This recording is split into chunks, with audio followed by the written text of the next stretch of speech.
আসসালামু আলাইকুম everyone, welcome to Sumai's kitchen. আশা করছি আপনারা সবাই অনেক ভালো আছেন। মাত্র 2টি ডিম ও 1 কাপ আটা দিয়ে আজকে আপনাদের সাথে আমি দারুণ একটি নাস্তার রেসিপি শেয়ার করতে যাচ্ছি। খুব অল্প কিছু ইনগ্রেডিয়েন্ট লাগে আর খেতে হয় দারুণ স্বাদের। আশা করছি আপনাদের কাছে এই রেসিপিটা অনেক বেশি ভালো লাগবে। চলুন তাহলে আমরা এটা দেখে নিই। একটি মিক্সিং বোল নিয়ে নিয়েছি আর এর মধ্যে আমি নিয়ে নিচ্ছি রুম টেম্পারেচারে রাখা 2টি ডিম। ডিম নেওয়ার পর এখানে আমি চিনি দিয়ে দিব। আমি এখানে 1/4 কাপ পরিমাণ চিনি অ্যাড করেছি আর লবণ দিয়ে দিচ্ছি খুবই সামান্য পরিমাণ।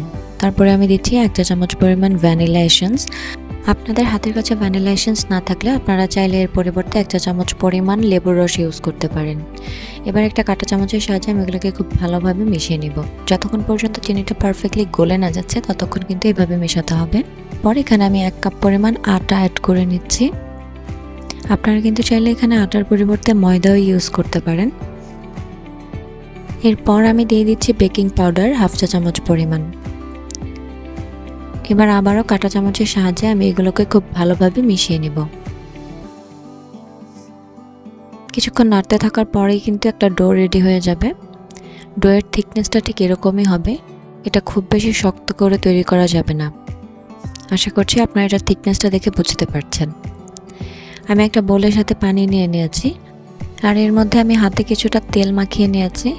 হাতে আমি অল্প পরিমাণ ডো নিয়ে নিচ্ছি আর 2 হাতের তালুতে রেখে ঘুরিয়ে আমি এরকম একটা বল তৈরি করে নেব। এটা ঠিক এমন হবে দেখতে। এবার এটাকে আমি নর্মাল পানির মধ্যে দিয়ে দিচ্ছি 2 থেকে 3 সেকেন্ডের জন্য। সাথে সাথেই কিন্তু উঠিয়ে ফেলবেন, বেশিক্ষণ রাখা যাবে না। 2 থেকে 3 সেকেন্ডের মতো রেখে আমি এটাকে উঠিয়ে একটু পানিটা ঝরিয়ে নিচ্ছি। পানিটা ঝরিয়ে নেওয়ার পর এটাকে আমি তিলের মধ্যে দিয়ে দিব। এখানে আমি সাদা তিল নিয়ে নিয়েছি। এবার এটাকে ঘুরিয়ে লাগিয়ে নেব। পানিতে দেওয়ার কারণ হচ্ছে পানিতে দিলে তিলটা খুব ভালোভাবে সেট হয়ে যাবে আর পরে সেটা ঝরেও পড়বে না। তিলটা ভালোভাবে সেট হয়ে যাওয়ার পর এটাকে আমি উঠিয়ে নিচ্ছি। দেখুন এটা দেখতে ঠিক এরকম হবে। বলটা কিন্তু একদম রেডি হয়ে গেছে। আমি আপনাদেরকে আরও একটা তৈরি করে দেখাচ্ছি। প্রথমে আমি হাতের সাহায্যে ছোট একটা বল তৈরি করে নিয়েছি। এরপরে আমি দিচ্ছি পানির মধ্যে। 2 সেকেন্ডের মতো রেখে আমি উঠিয়ে নিচ্ছি। উঠিয়ে পানি ঝরিয়ে এটাকে আবারও আমি তিলের মধ্যে দিয়ে দিচ্ছি। চারপাশ থেকে ঘুরিয়ে আমি তিলটাকে খুব ভালোভাবে সেট করে নিচ্ছি। দেখুন আমার বলটা কিন্তু রেডি হয়ে গেছে আর এইভাবে আমি সবগুলো বল রেডি করে নিয়েছি। সবগুলো বানানো হয়ে গেছে। এবার আমি এগুলোকে ভেজে নিব। ভাজার জন্য আমি প্রথমে চুলায় একটি প্যান বসিয়ে নিয়েছি আর এর মধ্যে দিয়ে দিয়েছি পর্যাপ্ত পরিমাণ তেল। তেলটাকে আমি লো আঁচে গরম করে নিচ্ছি। সামান্যটা গরম হয়ে আসার পর আমি এর মধ্যে বলগুলো দিয়ে দিচ্ছি। দেখুন এভাবে আপনারা চাইলে একটু দাগ কেটে নিতে পারেন। একটু চামচ বা ছুরির সাহায্যে হালকা করে দাগ কেটে নিতে পারেন। এতে করে এটা দেখতে সুন্দর হয়। দাগ কেটে নেওয়াটা কিন্তু ম্যান্ডেটরি নয়, আপনাদের ইচ্ছে হলে করতে পারেন, নয়তো নাও করতে পারেন। আমি এটাকে খুব লো আঁচে রেখে ভেজে নিচ্ছি। দেখুন এগুলো কীরকম ফুলে উঠছে। এভাবে এটা ফুলে ভেতর থেকে একদম ফ্লাফি হয়ে যাবে। এক পাশটা হয়ে আসার পর আমি এটাকে উল্টে দিচ্ছি। সবগুলি বল আমি উল্টে নিয়েছি। এবার ওই পাশটাও আমি লো আঁচে রেখে ভালোভাবে ভেজে নেব। আমার ভাজা হয়ে গেছে। এবার এগুলোকে আমি উঠিয়ে নিচ্ছি।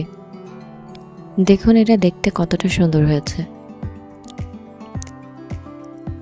আমি সবগুলো বলে উঠিয়ে নিয়েছি আর এভাবেই সবগুলো ভেজে নিয়েছি। আমার নাস্তা কিন্তু রেডি। দেখুন এটা দেখতে কতটা সুন্দর হয়েছে। এটা ভেতর থেকে একদম ফ্লাফি এবং সফট হয়ে গেছে আর এটা খেতে এতই দারুণ যে আপনি চাইলে নিজেই এরকম 1 প্লেট একা খেয়ে ফেলতে পারবেন। আর দেখতে তো এটা কতটা অ্যাট্রাকটিভ সেটা আপনারা দেখেই বুঝতে পারছেন। আরও কিছুটা টেস্ট বাড়ানোর জন্য আপনারা চাইলে এরকম করে একটু মধু দিয়ে নিতে পারেন। আমি 2-3 চামচ পরিমাণ মধু এখানে ইউজ করেছি, অথবা চাইলে আপনারা চিনি দিয়ে সিরকা তৈরি করে সেটাও ইউজ করতে পারেন। তবে মধুটাই কিন্তু আমাদের জন্য হেলদি। এই নাস্তাটা বানানো কিন্তু খুবই সহজ। আপনারা যদি ট্রাই করে থাকেন অবশ্যই আমাকে কমেন্ট সেকশনে জানাবেন আপনাদের কাছে এটা কেমন লেগেছে। দেখা হবে আবার নতুন কোনো রেসিপি নিয়ে। আল্লাহ হাফিজ।